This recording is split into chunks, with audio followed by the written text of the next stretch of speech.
Hello. Today we're going to read out of Psalms 22 and Matthew 27. Psalms 22. My God, why have you forsaken me?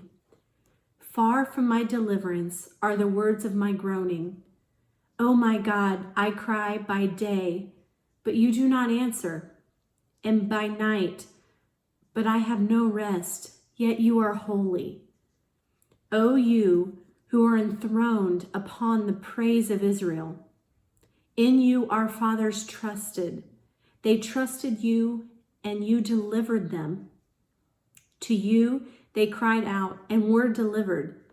In you they trusted and were not disappointed.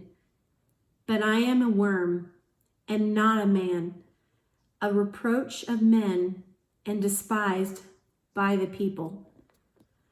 All who see me sneer at me. They separate with the lip. They wag the head, saying, Commit yourself to the Lord. Let him deliver him. Let him rescue him, because he delights in him. Yet you are he who brought me forth from the womb. You made me trust when upon my mother's breast. Upon you I was cast from birth. You have been my God from my mother's womb. Be not far from me, for trouble is near. For there is none to help. Many bulls have surrounded me. Strong bulls have encircled me. They open wide their mouth at me. As a raving and roaring lion, I am poured out like water, and all my bones are out of joint. My heart is like wax. It is melted within me. My strength is dried up, and my tongue cleaves to my jaws.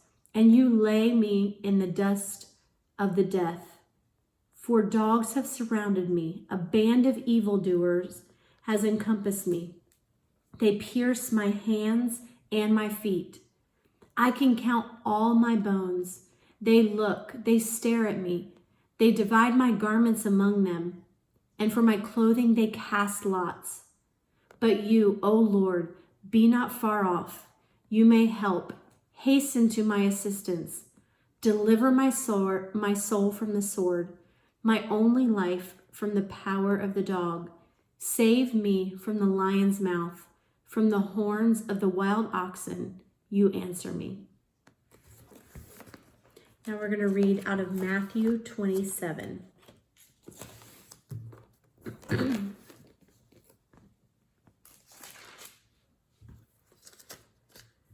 Now, when morning came, all the chief priests and the elders of the people conferred together against Jesus to put him to death. And they bound him and led him away and delivered him to Pilate the governor. Then, when Judas, who had betrayed him, saw that he had been condemned, he felt remorse and returned the 30 pieces of silver to the chief priests and elders, saying, I have sinned by betraying innocent blood. But they said, What is that to us? See to that yourself. And he threw the pieces of silver into the temple sanctuary and departed. And he went away and hanged himself. The chief priests took the pieces of silver and said, It is not lawful to put them in the temple treasury, since it is the price of blood. And they conferred together, and with the money brought to Potter's field as a burial place for strangers. For this reason, that field has been called the field of blood to this day. Then that which was spoken through Jeremiah the prophet was fulfilled.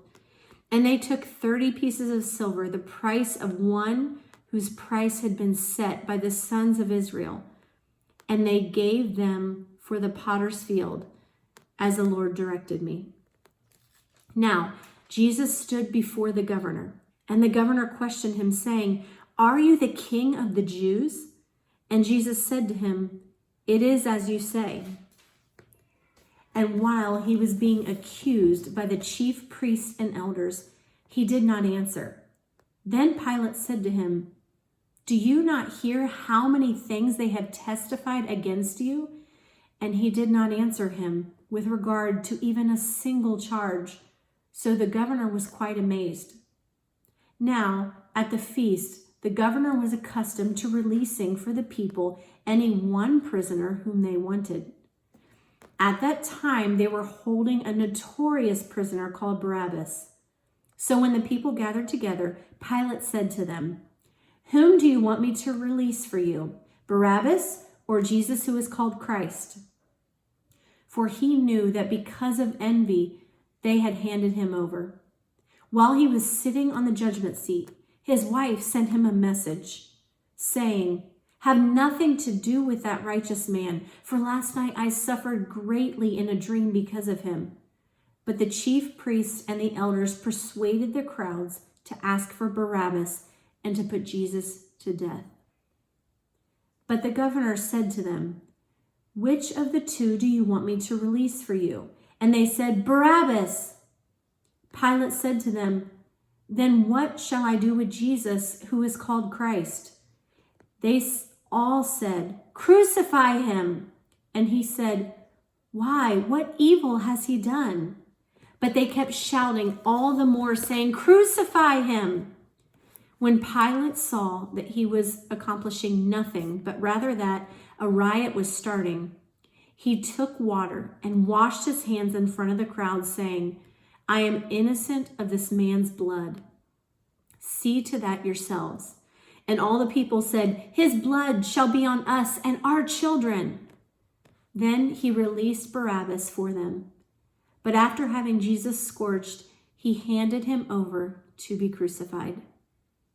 Then the soldiers of the governor took Jesus into the praetorium and gathered the whole Roman cohort around him.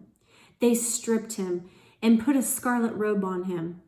And after twisting together a crown of thorns, they put it on his head and a reed into his right hand. And they knelt down before him and mocked him, saying, "Hail, King of the Jews!" They spat on him and took the reed and began to beat him on the head. After they had mocked him, they took a scarlet robe from him and put his own garments back on him and led him away to be crucified. As they were coming out, they found a man named Simon, who they pressured into service to bear his cross. And when they came to the place called Golgotha, which means place of the skull, they gave him wine to drink mixed with gall. And after tasting it, he was unwilling to drink. And when they had crucified him, they divided up his garments among themselves by casting lots.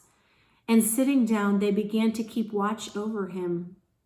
And above his head, they put the charge against him, which read, "This is Jesus, King of the Jews."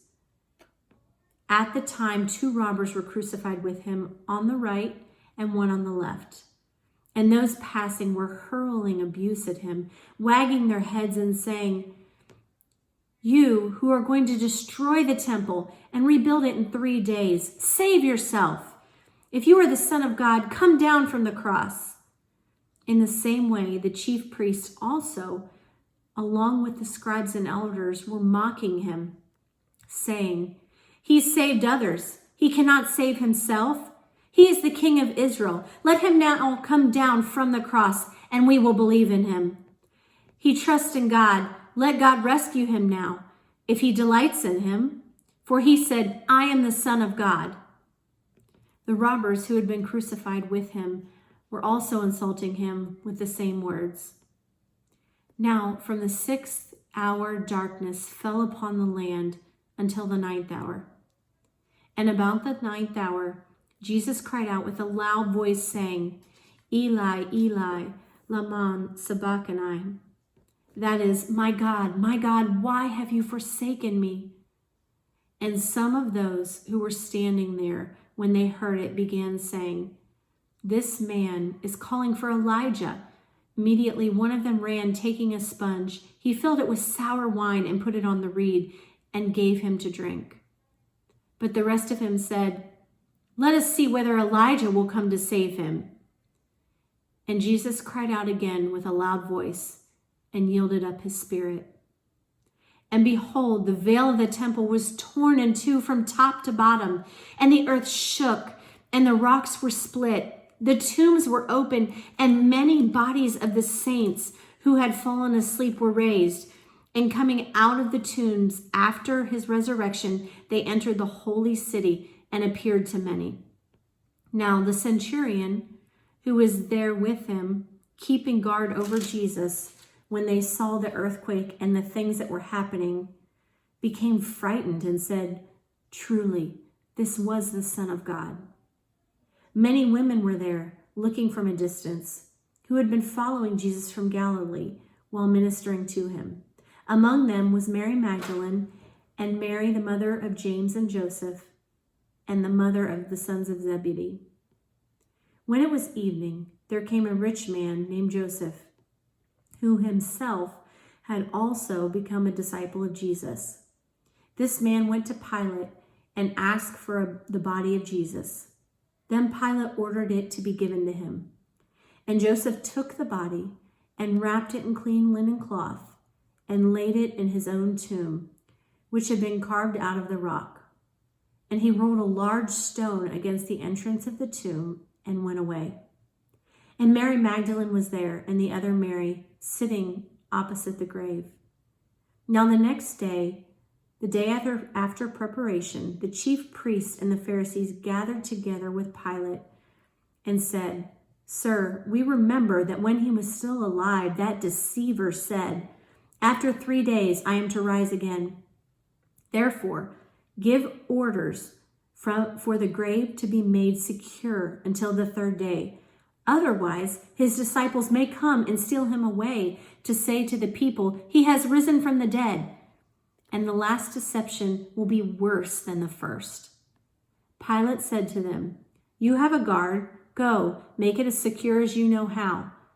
And they went and made the grave secure, and along with the guard, they set to seal the stone.